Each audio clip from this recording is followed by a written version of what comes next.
Balik Pilipinas na ang OFW mula Kuwait na si Marilu Ranario matapos ang 10 taong pagkakakulong doon. 2005 nung hatulan ng parusang kamatayan si Ranario matapos mapatay ang among babae habang ipinagtatanggol ang kanyang sarili. Pero naibaba ang sentensya matapos itong iapela ng ating gobyerno. May report si Cara David. 10 taon nang nakalilipas mula nang mahatulan ng kamatayan ng overseas Filipino worker na si Marilu Ranario. Ilang beses minaltrato ng kanyang amo sa Kuwait si Marilu. Noong January 2005, napatay niya ang among babae habang ipinagtatanggol ang sarili. Nang makausap ng GMA News ang pamilya Ranario nung mga panahong iyon, halos mawalan na sila ng pag-asa na maililigtas pa ang buhay ni Marilu. Pakiramdam ng kanyang ama, hindi na niya muling makikita ang anak. Pero makalipas ang 10 taon, balik Pilipinas si Marilu sakay ng Kuwait Airways.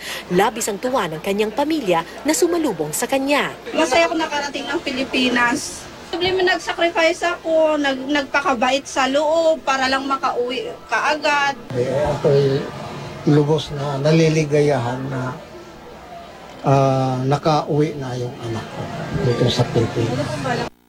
Sa tulong ng Department of Foreign Affairs, inapila ng gobyerno ang kaso ni Marilu sa Kuwait.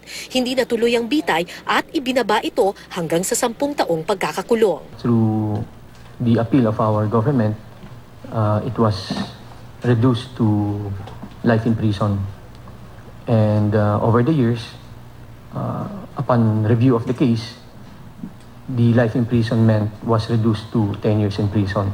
Bukod kay Marilu, 3 Pilipinong nakakulong sa Saudi Arabia ang napalaya at nakauwi na sa bansa. Tuloy naman ang paggulong ng apela ng DFA para sa OFW na si Mary Jane Veloso. Si Veloso ay nahatulan ng bitay sa Indonesia matapos siyang mahulihan ng droga. Umaasa ang DFA na tulad ni Ranario, mapapababa rin ang sentensya o tuluyang mapapawalang sala si Veloso. If it can be proved that Mary Jane was a victim of this recruiter, and if that is validated, then that could be a basis either to ask for a judicial review again, no, or ask for clemency. Cara David, GMA News.